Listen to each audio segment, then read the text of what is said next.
Ooh, we are live, y'all. Kings lose 105-104. This is going to be a short post-game show / CK podcast here on the Basketball Zone Cowbell Kingdom YouTube channel. Got to go pick up my wife and her friends from downtown. Decided to go out and they can't. I guess I ordered an Uber, but I'm gonna go pick them up. So I just want to point out the obvious, right? Tonight there was one Heat player who shot more free throws than the entire Kings team, right? That's an issue. The refs were so one-sided in terms of contact. I just want the game to be called fair. And when Luke challenged that shot, when Jimmy Butler ran over Kyle Guy, that was a clear offensive foul. Clear offensive foul. And he just ran over it, dude. He had position. Kyle Lowry gets that call every single time. Just call it the way it is. Just be fair about these calls. That's it. It doesn't matter if your name is Kyle Guy or Kyle Lowry, Jimmy Butler, De'Aaron Fox. If it's a foul, it's a foul. If it's not, it's not. It's black and white, man. Make the right call. Plain and simple. Luke and De'Aaron talked about it. Obviously, they don't want to get fined. I'm not going to get fined. So I'm going to call it the way it is. The refs are garbage tonight. These refs are not the best refs in the world. So, Doug Christie said that on telecast. That's not true. These refs are not the best refs in the world. They're very bad on a lot of nights. They're very inconsistent on most nights. Something needs to change. There's no accountability for these guys. Adam Silver gotta just put... I don't know what he has to do, but there needs to be consequences to these bad calls. You can't just be like, oh, my bad. No, there needs to be consequences. If if players get teed up and get fined, refs should be held to a higher standard. The exact same way. When you lose by 1 point, you look at all these things, all these variables, and it's tough to swallow those type of things. You can't just be like, oh, well, no, there needs to be consequences to these actions. So, very frustrating. Marvin Bagley, another takeaway. He had a good game today, 7 of 8. Very good game. 7 of 8, 3 of 4 from beyond the arc. He did airball 1-3 again. I don't want to sound like a jerk off, right? Like a hater. But it matters how you make and miss your shots. I need to see it far more from a consistency standpoint. He can't be missing those type of shots, and I don't want him taking so many shots from beyond the arc. I want him to use that athletic body, those long strides, and get to the rim. Don't settle. Don't let guys off the hook. Abuse them. Destroy them in the paint. That's where you're good at. That's all I'm going to say. And in terms of why he didn't play in the fourth quarter, I got to look at the film and see why he didn't play in the beginning of the fourth quarter. Maybe he could have had some minutes here and there. But if you want to argue that he should have been there in crunch time, you're out of your mind. I'm sorry. Rashawn Holmes is a hell of a basketball player. He played such good defense. Those are moments that Bagley has no business being in. I'm sorry. Because Tyrese Halliburton is better than Marvin Bagley, and he needs to be out there, along with HB, Fox, and Hield. But he struggled in the second half. He was awful in the second half. He had that big time steal and that big shot that put the Kings ahead by 1. But he was awful for the most part. He made bad decisions in the second half.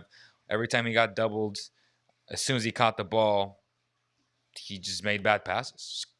Got to call it the way it is, right? But he had an excellent first half. Shooting lights out.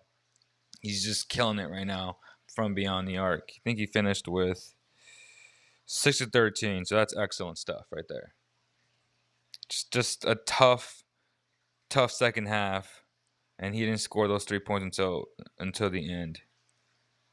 He had 4 turnovers, so he's averaging 1.3, I think, turnovers, which is good for him. A little bit high today. Had a bad second half, good first half. Had a big time shot that really should have kept the Kings on top, but again, some calls are so inconsistent from the referees, and these refs got to be held accountable. Big time facts. Whiteside, 20 minutes a night, 4-4. He had some bonehead plays. Make no mistake about that. He finished with 9 points, 3 turnovers, too many turnovers for this guy. I mean, in 20 minutes, that's too many turnovers, man. I mean, like I said, I got to go pick up my wife. But Tyrese Halliburton, 31 minutes, a sidestep buzzer beater to end the half. That's so impressive. Going to his right, being the right hand player. I know how difficult that is. And he just made it so he made it look so effortless, right? He's just so good. This dude, as I said last night, he's gonna be an all-star in this league. This guy is so good. He just gets it. 2 of 7. Again, struggling from beyond the arc, but he's getting good shots. He's getting good shots. 4 of 10. He does so many other things to affect the game. 7 boards, 6 assists, 10 points. Good player, man. He's a very good basketball player. Corey Joseph, negative 11, 0 points, 0 4. Again, he had a good game yesterday. You can't have a good game every 18 games, man. I'm sorry. You just can't. You can't. You can't have one good game every 18 games. The 18 to 1 game ratio is terrible. You gotta upgrade. You gotta upgrade, period. Kyle Guy, shout out to him for getting some time today. 1 of 5 from beyond the arc. He struggled. But he, for the most part, he was okay. He wasn't good. He was okay though. Better than Kojo. But again, if those two guys are your options, right? No disrespect to them, you got problems, man. You need to upgrade those minutes. He was okay today. He could have been better. Like if he hits 3 of 5 from beyond the arc, then that's acceptable, right? But he didn't. De'Aaron Fox, 17 points in the fourth quarter. I just feel like on that last play, he just ran out of time. Sorry, he ran out of gas. You know, I was having this conversation on Twitter with my boy Richards from the Kings Herald, Sac B, etc. It's always easy, right? Monday morning quarterback, whatever you want to call it, and obviously not being in the situation. But he's made that play plenty of times where he could have had a wrap around bounce pass to Buddy. Buddy could have cut and made his angle even easier, honestly. Ballsy move, as Luke Walton said, by the Heat to blitz him in that situation. It was the right thing to do with, what was it, 4.7 seconds left. The play was designed to get him going downhill and read and react.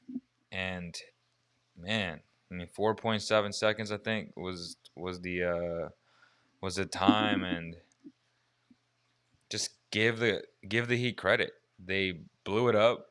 They knew what was coming. The scouting team is phenomenal. Obviously, they don't have a great record because they haven't had their guys for a long time. Jimmy Butler's played 5 games, I think, coming into tonight. Iggy's missed games. Dragic's missed games. A lot of key players on that team have missed games because of these COVID protocols and other things, right? So this Heat team is good. They're dogs. I told you guys before the game when I got the news that Jimmy Butler was going to play tonight. I said it was going to be a dogfight. I literally said it was going to come down to the wire, like, and it did. I don't know why you guys are surprised. Seriously, I literally said that before the game. As soon as I got the heads up that he was playing, it's like, yeah, this game is coming down to the wire. Jimmy is cold, right? He hasn't played. It happens, man. Keep on hustling sets, predictable play that they would go to Fox. Fox is a slow shot, so it is easy for Miami to rush him. Barnes and Buddy were too far away from them, need to run sets towards Fox. Rosario says last few games have been positive, though they need to keep building from that. Defense has been better too. Agreed. Lots of positives to grow from. I'm so interested to see the third quarter and the fourth quarter from this game, right? I don't understand what really happened. As I've said multiple times, it's impossible to understand fully why certain things happened, right? Why was there a breakdown on this possession without really keying in on that, without being locked in and just paying attention to one single thing? Because there's so many things going on in the game of basketball. You know, was a down screen? Was it supposed to be a flare screen to get X guy open, Y guy open? when you're watching the game, you're distracted by a lot of different variables, and it's impossible, as I said, to really understand fully what and how and why it happened the way it happened. Someone can say, "Oh, there was a lack of ball movement," but they can't tell you where the miscue was to why it happened like that. Why was there a lack of ball movement? You need to. It's so broad and general to say, "Oh, well, the ball got to swing better." Like, okay, but why? Where was the breakdown? Was this guy supposed to be here? Was this guy supposed to hit this pin down? Was this guy supposed to hit this down screen or this DHO? Right? You don't know until you watch the film. That's just the way it is. So I think for the most part, those are my biggest takeaways. And again, I apologize for not taking calls today. Like I said, I got to go pick up the wife.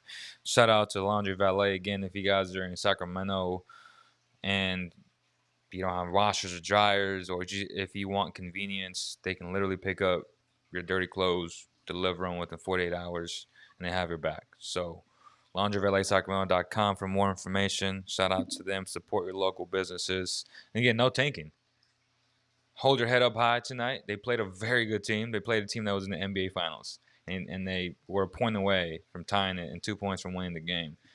And you can point to free throws. You can point to a lot of different variables, right? That's simple, man. The Kings are playing much better. They're 8-11. The Heat are 7-12 or 7-12. Yep. Jimmy Butler's a dog, man. I told you guys that before the game. I'm like, damn. Bam, 18 points. He blocked that shot, by the way. He had just enough to stop that trajectory of a jump shot from Rashawn Holmes. And again, man, just a tough play. You know, I can say this and that, but the Heat did a great job. Plain and simple. You know, so shout out to the Heat. Good win for them. Much needed win. It was a must win for them. And the Heat got to continue, and the Kings got to continue on this trajectory and continue to play well. And if they play the way they have, they're gonna win ball games, man. So they're right there in the cusp of just breaking through, guys. No tanking. Approach the game the right way, and good things will happen. I appreciate every single one of you guys. As always, make sure you guys watched last night's show as well. It was a good one, and if you guys can drop a review on iTunes, we would really appreciate that as well. But you can't really fault the Kings on that last play. Again, it was designed for Fox to go downhill, and yeah, he could have skipped it on that pump fake, right? When Jimmy jumped and he kind of like faked it, that was a good time to just boom. Oh, he's left-handed, so boom. And he had the angle for that. Maybe Buddy could have cut a little bit more. They were down by 1 point. They didn't need a 3-point shot. That's what, also from the play design standpoint, what didn't make sense to me either. So again, we can question it, but you got to give the Heat credit because they read that, they sniffed it out. It seemed like they knew what was coming. And Luke said that's one of their best plays. So if they've ran it before, I'm sure it was pointed out by the Heat and they were prepared for it. That's what championship teams do, man. Just the way it is. That's going to do it, y'all. Appreciate all the support. Thank you, guys. And I'll see y'all on the next one. Peace.